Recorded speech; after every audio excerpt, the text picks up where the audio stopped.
Is Iran winning? Is Israel failing in Gaza and in Lebanon? These are some of the challenging issues that are facing Israelis, that are facing Jews worldwide. Oh yeah, there's another one. Are Jews being attacked worldwide for Israeli policies? Is Israel doing a good job explaining its policies? There's some serious issues facing the Jewish world. I was just in Cyprus, and I was speaking with British Jews. I was speaking with French Jews. They're all feeling the heat. Things are not easy for the Jewish people on the one hand.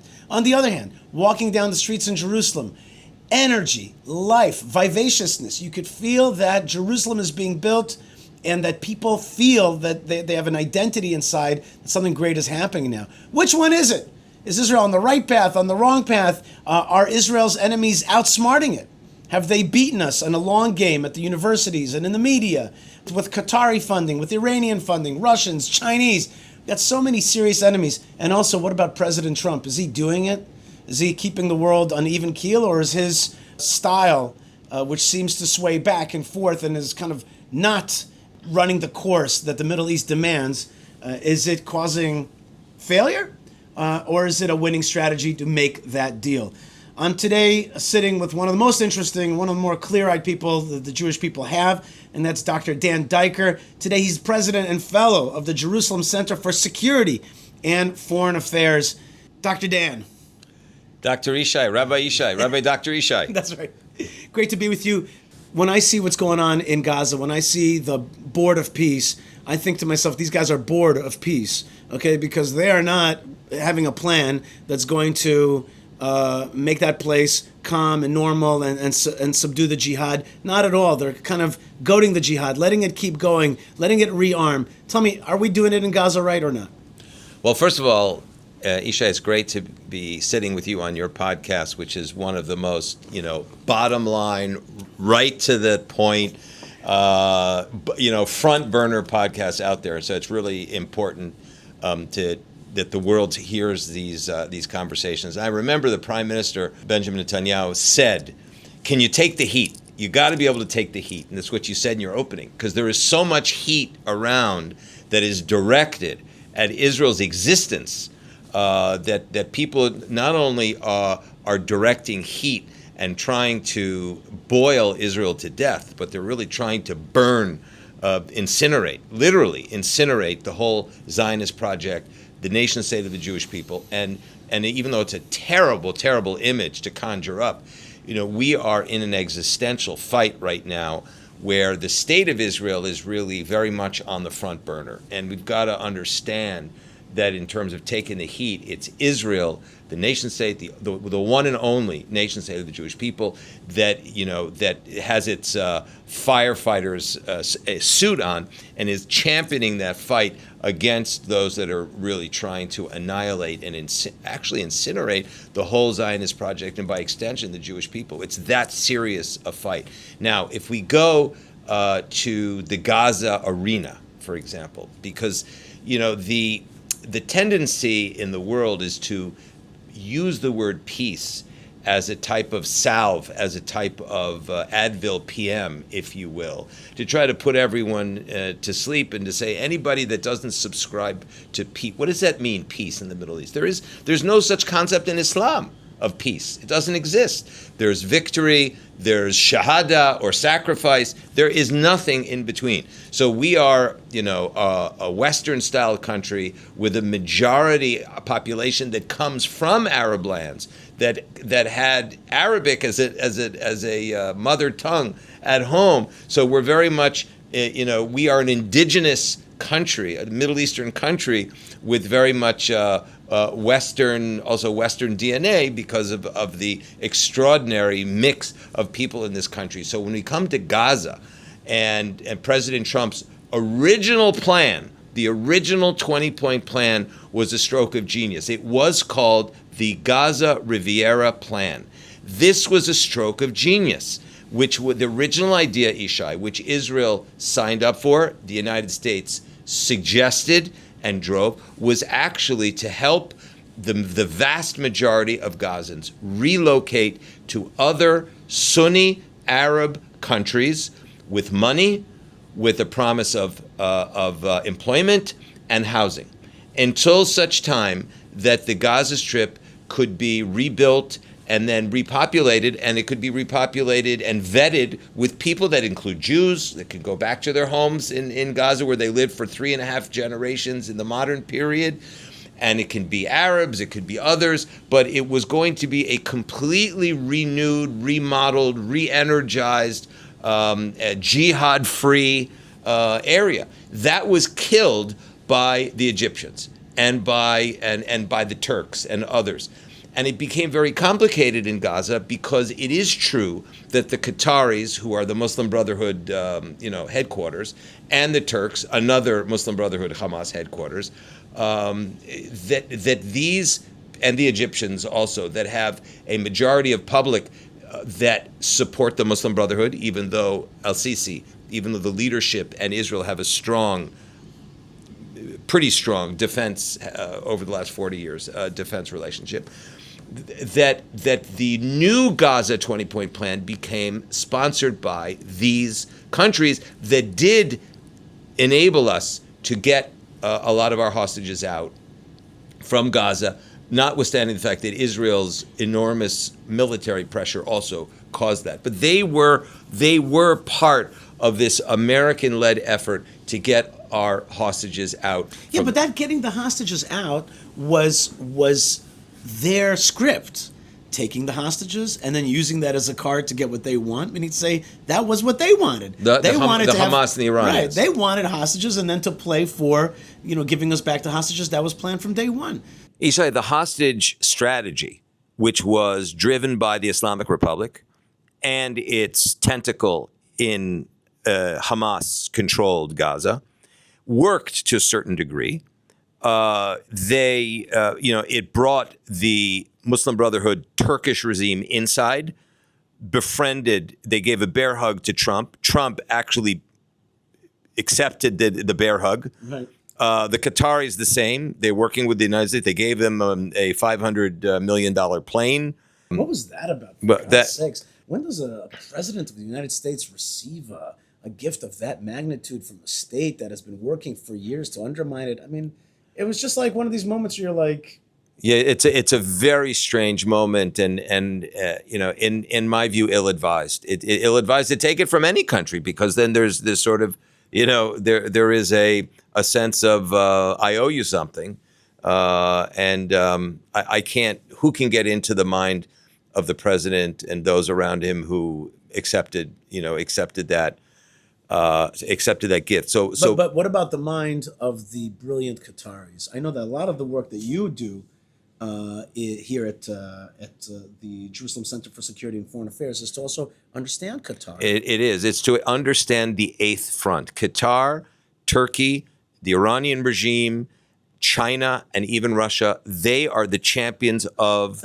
Oh, sorry. That's a lot. Right. That's a lot of folks. It is. That's a lot of big folks. The Eighth Front is a big front. What is the Eighth Front? The Eighth Front is... Eighth Front. An eighth front war, for God's sake. It is. I mean, it's seven fronts between Gaza, Judea and Samaria, Lebanon, Syria, Iraq, Iran itself. Right. And you've got the Houthis in Yemen. These are all Iranian regime Islamic Republic affiliates that are instructed. What a moment we have, huh? It's a great moment. And what is the Eighth Front? The Eighth Front goes beyond the military terror battlefield, the economic battlefield, the media, the legacy media battlefield, the social network battlefield, the battlefield, the so-called diplomatic battlefield. Now diplomacy in the DNA of all these countries that I just mentioned is an act of war. It's not an act of peace. For the West, we say let bygones be bygones. We use the word peace. We use the word diplomacy. And that means I understand you. Perhaps you understand me. We talk things out. We let bygones be bygones and we move on. Not at all in the Middle East, and absolutely not at all with the Islamic Republic. Diplomacy is an act of war. It is not a pathway to peace. And it seems in many cases that the West, led by the United States, is missing this memo. In Europe, we have that has basically succumbed to this kind of thinking. It turns out that liberalism is a gate, and you can disagree with me, but my assertion is that liberalism is a gateway to progressivism, and progressivism is a gateway to jihadism. I have a new term that I've come up with, that America has red states, blue states, but also green states. Green states, green jihad states. And that's a new kind of Michigan's a green state. And Vermont. And New York City. New York is really in an extraordinarily delicate place, where the center of global business, the center of American enlightened capitalism, the center of American and global media is now managed by a pro-Hamas communist who is an Islamist, a Muslim who came from Uganda, who's been an American citizen for barely 7 years, whose wife is even more extreme than he, that comes from Syria. This is an absolutely extraordinary development, particularly in a city that hosts the greatest Jewish population outside the state of Israel. And it just seems a telltale sign of where America can be headed if it is not careful. Now, you make these comments in certain circles; they accuse you of being Islamophobic. Well, that's part of it, isn't it? That's an act of war, Right? Right? There's no way that you can level any kind of criticism on Islamic moves. And if you go to Dearborn, Michigan, Arabic and Islam is the first language and the first culture. I just saw a video of the governor of Texas trying to fight back against feet washing stations in his airport. That's right. What I suggested, frankly, on X, which I think actually you reposted, was that if you're going to have feet washing stations in Dallas-Fort Worth Airport, you should have Christian baptism areas and you should have Jewish mikvahs at the same time.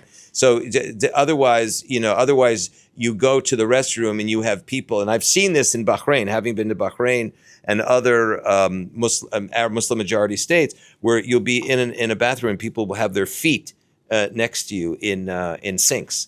Can we give some kind of respect, some kind of award to the long game that is being played by our enemies? I remember I was in college 25 years ago.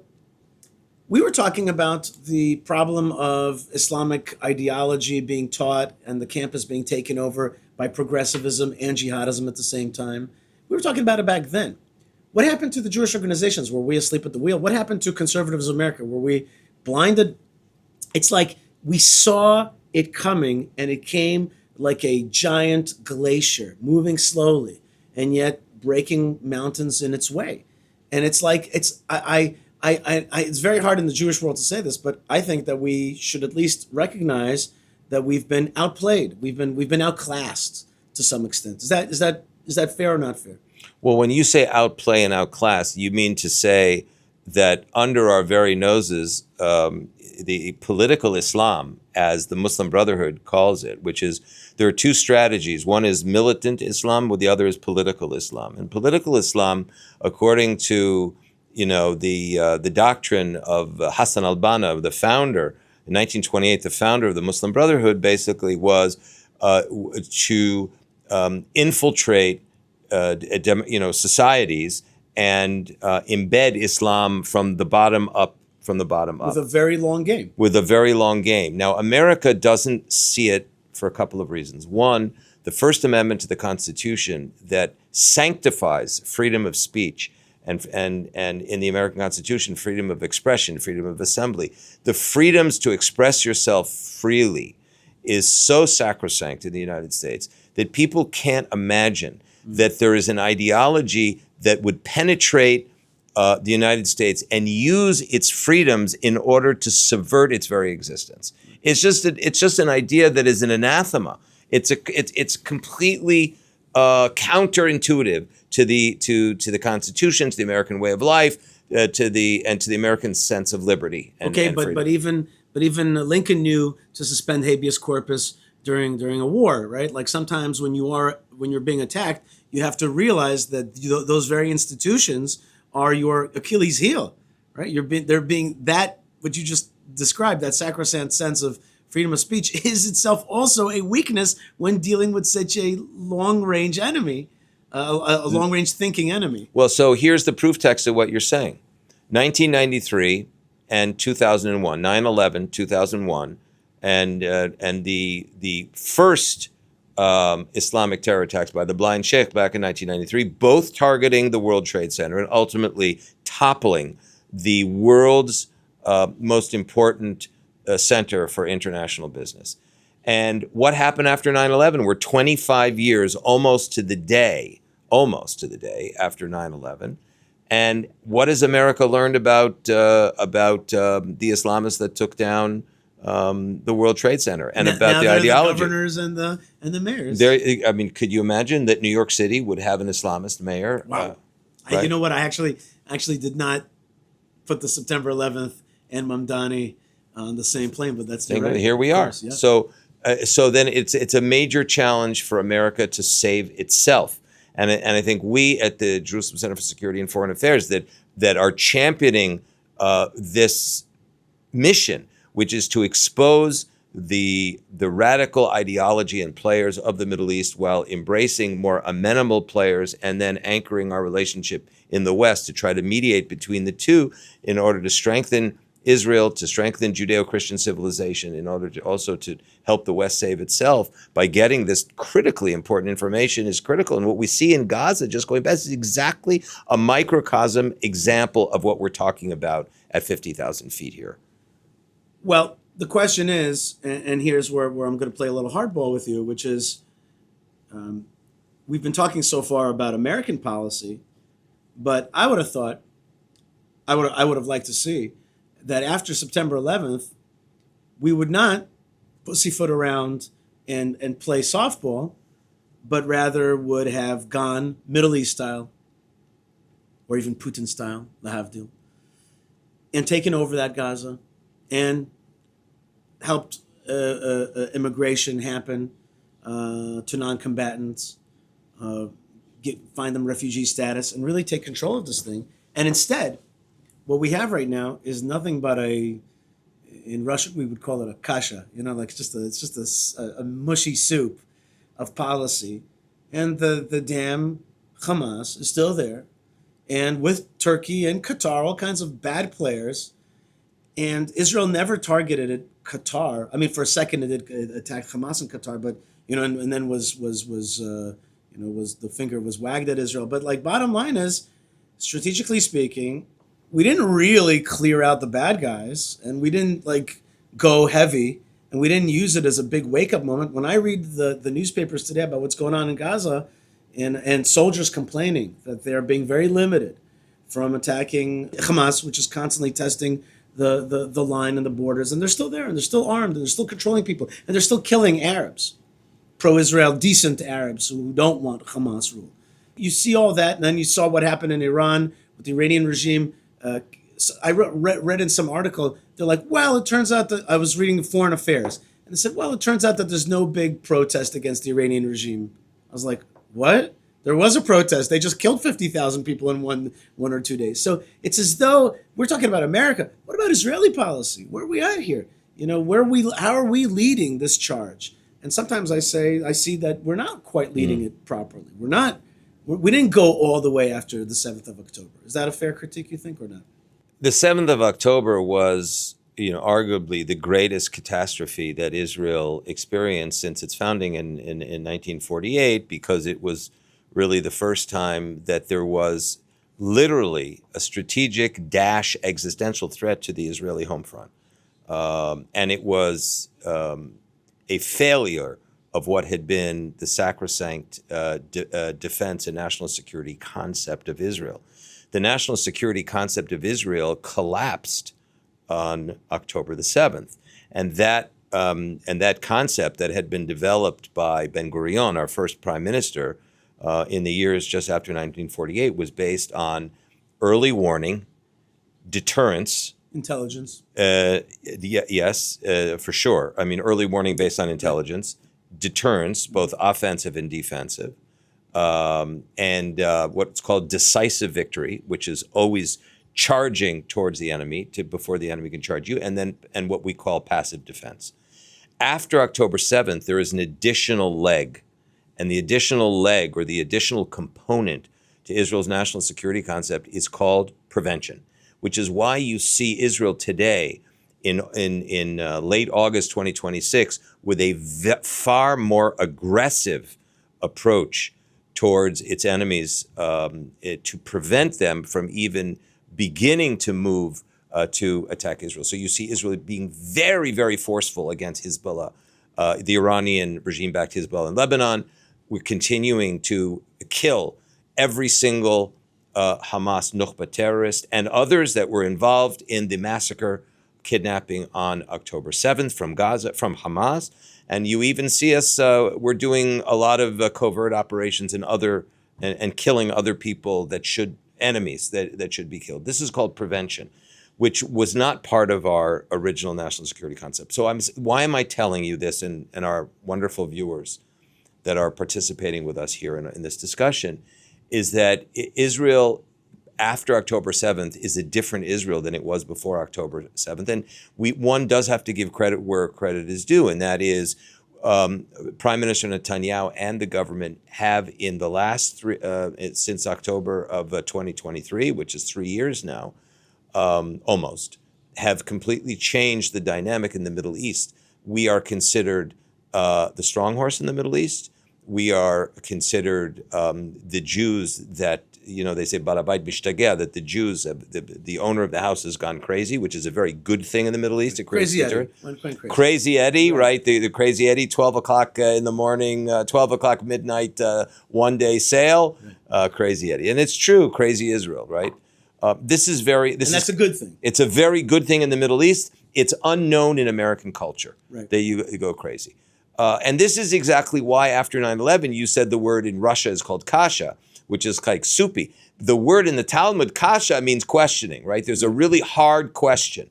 And it's true because to move from Israel to America for a second, after 9/11, America started to ask itself all kinds of questions, right? How is it that we're separated by an ocean and they get two 747, 787s and crash them into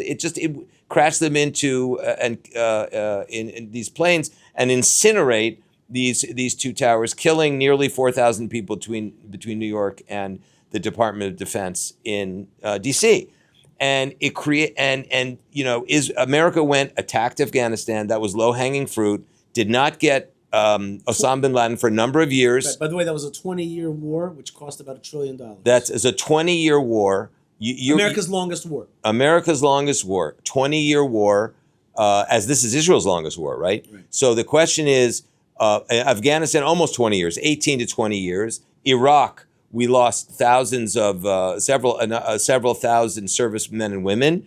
And America does not have the appetite for long wars. Right. Because America, separated by oceans, both on the Atlantic and the Pacific side, says, why are we fighting foreign wars? When, in fact, the war in Iraq was an Iranian regime war. The major attacks within Iraq were from Iranian regime weaponry and Iranian regime-affiliated terrorists. And this was actually Dr. Dave Wormser, formerly of the Pentagon, former senior advisor to Vice President Cheney, said this to me in a recent conversation. Let's remember that was the first Iranian regime war against America out of Iraq. And that's where they are today also, hiding nuclear material in Iraq. And so I'm trying to make the point here that America has been facing Iranian Islamic Republic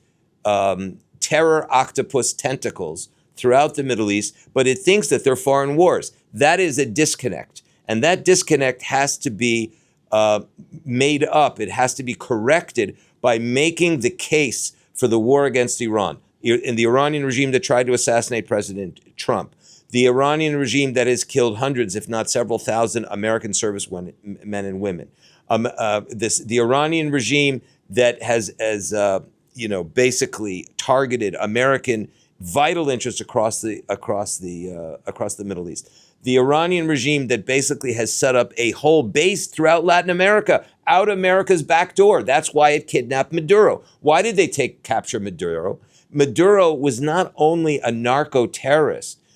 Maduro, the former leader of Venezuela, he was the officer or the commander of the Iranian regime's Latin American headquarters. They were manufacturing Iranian regime drones in Venezuela. How far is that from America's back door? It's right outside. But that case wasn't made to the American people. And this is the essential difference between Israel's resilience and America's kasha, America's questioning about why they're in the midst of this international terror war that has been going on in a very pronounced way for 25 years, but far beyond that. We remember the 1980s, the Islamic Jihad that were targeting American leaders during the Iran-Contra period. So Israel doesn't need to make the case because Israel's sons and daughters are living the case every single day. When your children and my children are now in Lebanon, now in Gaza, we're defending the home front from the seven front war that continues to attack Israel, and they're attacking Israel because they hate America. Right.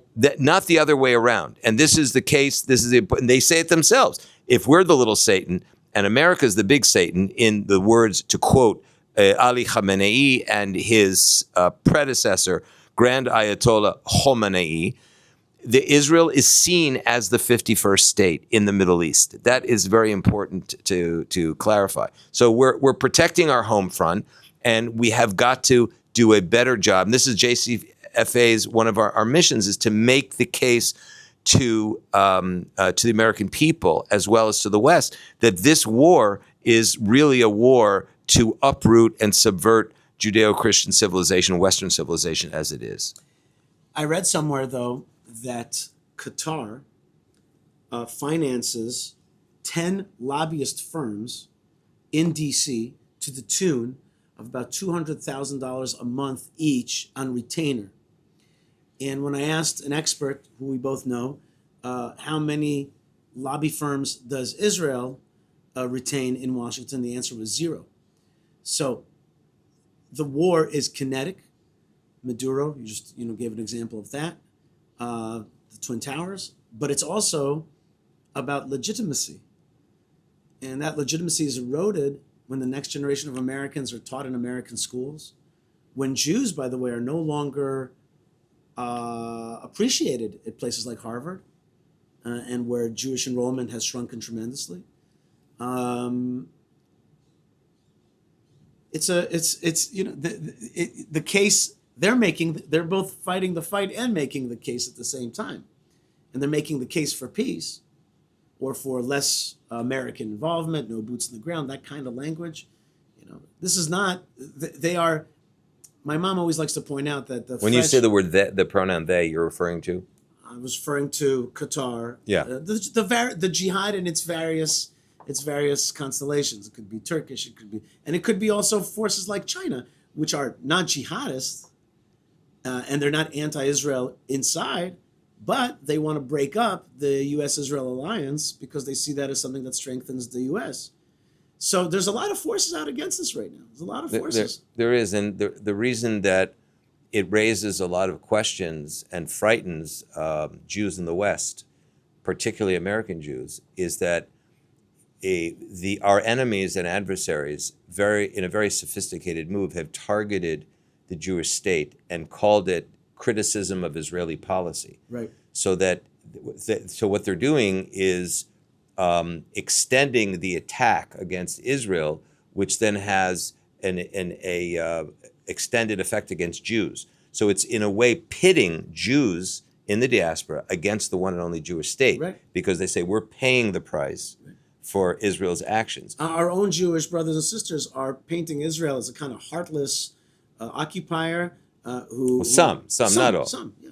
Well, let's call it the 60% that voted Mamdani in New York City. The 33%. 33%? Yeah, 33%, which was enough because the voter turnout was very, very low, like 15%. Mm-hmm. And the Muslim population in New York, which is approximately 1 million people, voted overwhelmingly for Mamdani. Right. So that you see, even the tools of democracy itself, voting, the basic tools, that's working more towards them than towards us. Our people are lethargic, are apathetic, confused.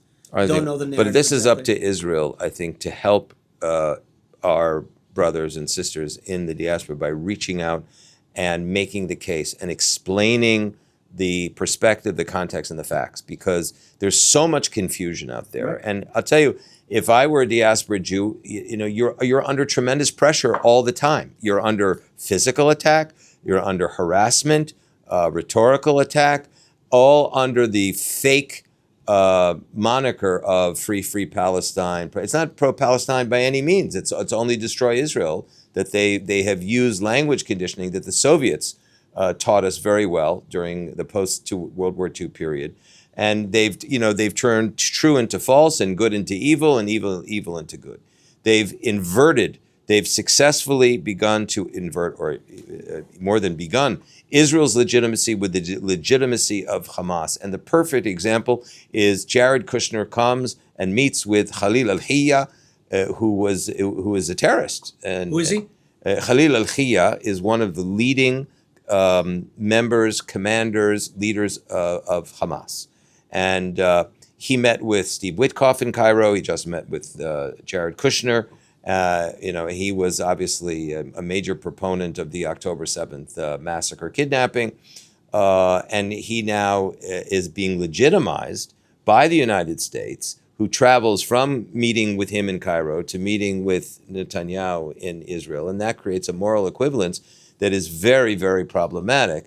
And it also empowers the Hamas in order to tell the United States to pressure Israel, because if it now becomes a legitimized, mainstream, whitewashed, in a sense, diplomatic player. That's a big, big mistake. Yeah. And it's a mistake that Israel made to its own detriment at Oslo, when we basically whitewashed Arafat, and every time Arafat would cooperate with the Hamas and Palestinian Islamic Jihad and the Popular Front for the Liberation of Palestine in executing major terror attacks, our former Prime Minister Shimon Peres used to say, the victims of peace.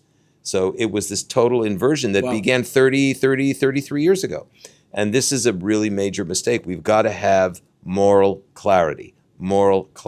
And right now, the moral clarity is to be focused on the Iranian regime. There is no deal to be made with the Iranian regime. There are no moderate members of an apocalyptic, messianic, IRGC, Islamic Revolutionary Guard Corps-led regime whose malacracy, meaning was led by the mullahs. It is now much more weighted towards the IRGC than it is what they used to call, or what has been called, the Wuliyat al-Faqih, which is the rule of the Islamic jurisprudence under one man, which was Khamenei, and now Khamenei Jr., Mujtaba, who some people believe is not around, or he is disabled beyond his ability to operate. But it is clear that Iran is not being ruled by one man right now, the mullahs. It's being ruled by the revolutionaries, Dan Diker, we've been talking for a while now about problems. This show, its posture is bullish and positive about the state of Israel. I believe that there's an ingathering. I believe that the Jewish state is the greatest project of the Jewish people in 2,000 years. I believe that we're building Israel, and it's just a godly, amazing project. I believe that Israel is a light to the world. I believe that Jerusalem is the spiritual capital of the world.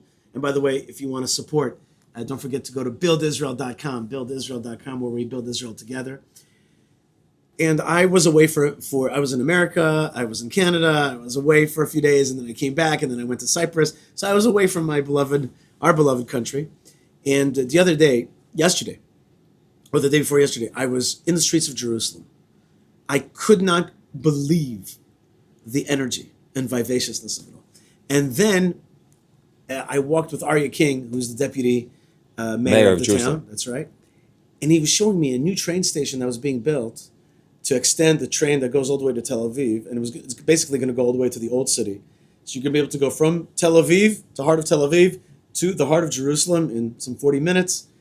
And it was marvelous. You know what I mean? I want to leave our viewers today with some clarity about the trajectory of Israel, and about the vectors, the positive vectors that are out there. How do you see Do you see? We talked about the negative effect. The threats are clear. Yeah, the threats are clear. Yeah, but there's very good news out there, and I think you're very right to point us to the miracle that is. I think that most other countries in the 193 member countries of the UN would have collapsed after October 7th. Mm-hmm. And Israel, one of the smallest countries in the world, has one of the biggest collective hearts and the biggest resilient systems in the world. And our young people who fought brilliantly, valiantly on October 7th until today have turned around this whole situation to the point at which Israel is considered the strong horse in the Middle East. And one of the reasons is this is where the people of Israel, the Torah of Israel, and the land of Israel all meet. And that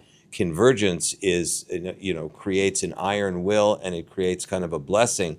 And it's a magnet for Jews. Now is the time for Jews to make aliyah. I really like that framing a lot. I've heard that phrase, the Torah of Israel, the people of Israel, the land of Israel. But the way you say that I said it again, I really like that. The convergence creates a kind of magnetism. Yeah, it's a magnet. I mean, Yeah. it's a magnet, and it draws. It's a magnet from two directions. I think it does unite the people in Israel, and even though there's been a lot of political, there's been a lot of political tensions within Israel, but I don't think that's I think that masks something much greater, and there's a much greater unity within Israel.